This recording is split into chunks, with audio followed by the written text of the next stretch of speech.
Hey guys, welcome to my second video on YouTube. My name is Horace and this is Horoscope. And this time we're talking about debunking 3 myths about getting up early and why I'm still an early riser.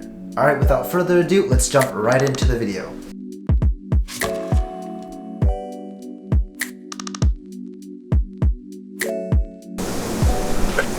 Alright, number 2. Feeling productive in the mornings. Here's the thing, guys. Not everyone's productive moments are in the morning.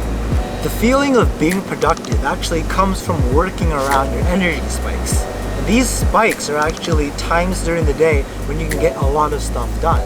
And so when you start concentrating during those energy spikes, that's when you feel the most productive. So here's the thing. Not everyone's productive moments are in the morning. Sure, some people might be able to get in the groove in the mornings and get a lot of stuff done.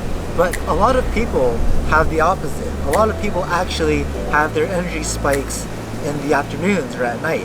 And it all comes down to this concept of the energy spike, which is a period of time when, as you're working, you get really productive, get a lot of stuff done, and then once that spike's over, you might start feeling a little bit demotivated or not want to do as much work.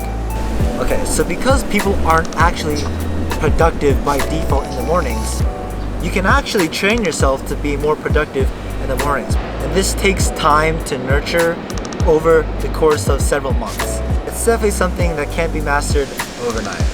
Alright, time to go to number 3. Alright, and now on to myth number 4. Now this one's actually something that I myself believed in until quite recently. The myth of being able to make up for your sleep on the weekends. But the notion of actually sleeping less during weekdays and sleeping more on the weekends to recover can have very adverse side effects if done for a long period of time. Now for a lot of people, and college students especially, this happens quite frequently. You either study or you play or you party or something until the wee hours of the morning, and then you say, okay, I'm gonna make up for it on the weekends. Now, given the analogy of, let's say, a full battery, where fully charged is being completely full of energy, every day depletes that battery bit by bit. And then, if we were ideally able to make up for our sleep within that weekend, then the battery would go back to fully charged by the time Monday rolled around. But that's unfortunately not how our bodies work. There have been a couple studies done on researching this effect of weekend recovery. And in one study that I found, there's 3 groups. One group had enough sleep, 2 groups had deficient sleep, but the 3rd group was allowed to recover on the weekends. Now, what they found was on the 3rd group and the 2nd group, there were lowered levels of insulin, but particularly on the 3rd group, the lowered levels of insulin stayed the same throughout the entire experiment. So this actually goes to show that sleeping and trying to recover your sleep on the weekends doesn't actually prevent any harmful side effects that sleep deficiency causes. Now I know sometimes, staying up late and then trying to recover on the weekends is unavoidable, but it's best to stick to a more consistent sleep schedule to avoid any other unwanted serious illnesses. Alright, myth number 5.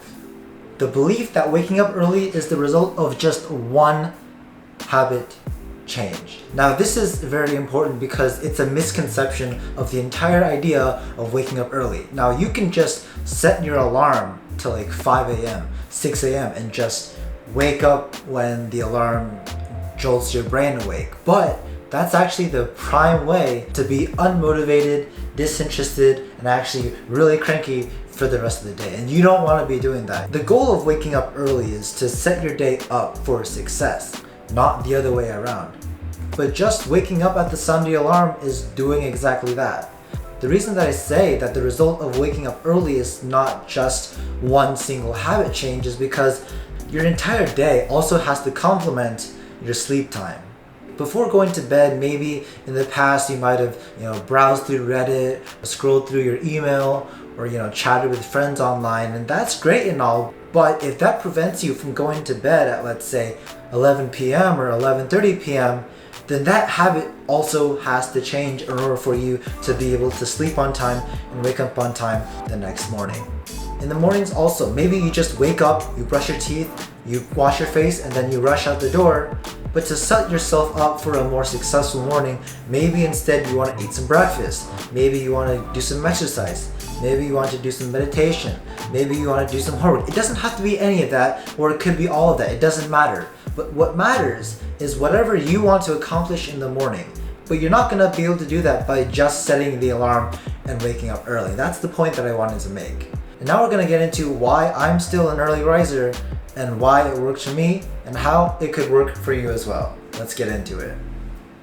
Alright, so now about why I'm still an early riser and how I got there. So to start off, might as well be cliche. Like, my mind focuses faster in the morning. That's what I've just found. That's what I've experimented around with. I've tried doing stuff in the mornings, in the evenings, and at night.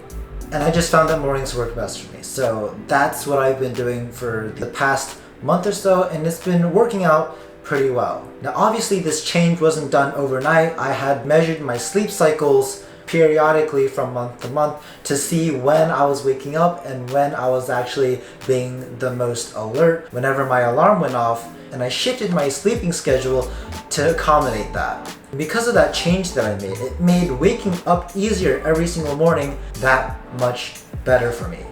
I also hardly use weekends as excuses to sleep in, although I do slip up sometimes. It's unavoidable and I do it sometimes, and I try not to break the rhythm, but it still happens sometimes, and that's okay, because as long as you maintain that consistency throughout long periods of time, a couple times here and there not really following the schedule is still manageable, especially for like a young person like me. If it's an older person, I can't quite say for sure because I'm not at the age yet and I haven't experienced it for myself, but being as I am, slipping up one or two times is totally fine because we're all human after all and mistakes happen. Alright, and that'll do it for today. Thank you for watching. If you've watched until the end, be sure to like this video, leave a comment down below, and make sure to subscribe to my channel down below. Also, if you haven't already, go ahead and follow me on Instagram because I'm starting to post stories and posts daily, so join the fun over there. Also, because it's the end of the video, I also wanted to give a huge shout out and thank you to all of my subscribers who's joined in the past week or so, and I really want to thank all 1,000 of you who've watched my day in the life video. It really means a lot to me and continues to motivate me to make more videos in the future. Alright guys, thank you for watching. I'll see you in the next one. Ciao.